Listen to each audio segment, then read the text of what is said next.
Hallelujah. आइए हम मेरी भविष्यवाणी की पुस्तक में इतिहास के वचन को पढ़ते हैं। परमेश्वर को रीति रिवाजों की तरह ना माने। निर्गमन 35 की 2 से 3 में लिखा है, 6 दिन तो काम काज किया जाए, परंतु 7वां दिन तुम्हारे लिए पवित्र और यहोवा के लिए परम विश्राम का दिन ठहरे।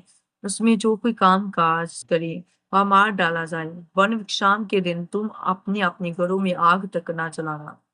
मेरे प्रियो, वचन में लिखा है कि परमेश्वर ने पुराने नियम में अपने लोगों के लिए एक आज्ञा ठहराई कि सबत के दिन काम काज ना करना। इसी तरह जब परमेश्वर इसराइलियों को मिस्र देश से निकाल लाया, तब उनसे कहा कि तुम बिना खमीर की रोटी का पर्व मनाना। परमेश्वर ने इसराइलियों के लिए ये नियम ठहराया था, और जब इसराइली उसे मानते थे तो परमेश्वर का आत्मा उतरता था, तो वह उनसे बात करता था और अगुवाई करता था। लेकिन जब इसराइली पाप के कारण परमेश्वर से अलग हो गए थे, जिसके कारण उन्हें बलिदान करना पड़ता था, तो रिवाज की तरह चलता था।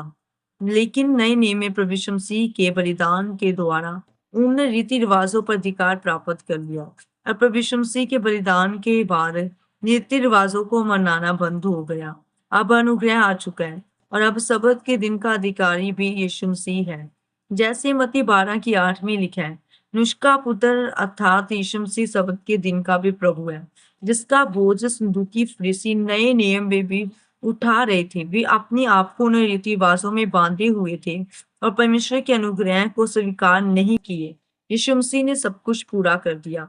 अब रीति रिवाज अनुग्रह के रूप में बदल गया, और यीशु मसीह के स्वर्ग में उठा लिए जाने के बाद जैसे वचन में लिखा है, मैं तुझे नाथ ना छोड़ूंगा, वरन तुझे सहायक पवित्र आत्मा दूंगा। पवित्र आत्मा देने का मतलब है, आज यीशु मसीह हमारे बीच में पवित्र आत्मा के रूप में काम करता है। इसलिए आज आपको पवित्र आत्मा जैसे अगुवाई करता है, आपको वैसा ही चलना चाहिए। अगर नहीं चल रहे हो, तो आप भी संदूकी फरीसी के समान हो, जो पवित्र आत्मा को स्वीकार नहीं करते। तो आप अनुग्रह से, उद्धार से दूर हो। चर्च को रीति रिवाजों में सीमित नहीं रहना चाहिए। अगर हम चर्च को रीति रिवाजों में बांध देते हैं, तो हम पवित्र आत्मा को सीमित कर देते हैं, और जैसे परमेश्वर काम करना चाहता है, वह काम पवित्र आत्मा नहीं कर पाता। इस कारण कई सेवक कहते हैं, हमारे चर्च में चमत्कार क्यों नहीं होते हैं।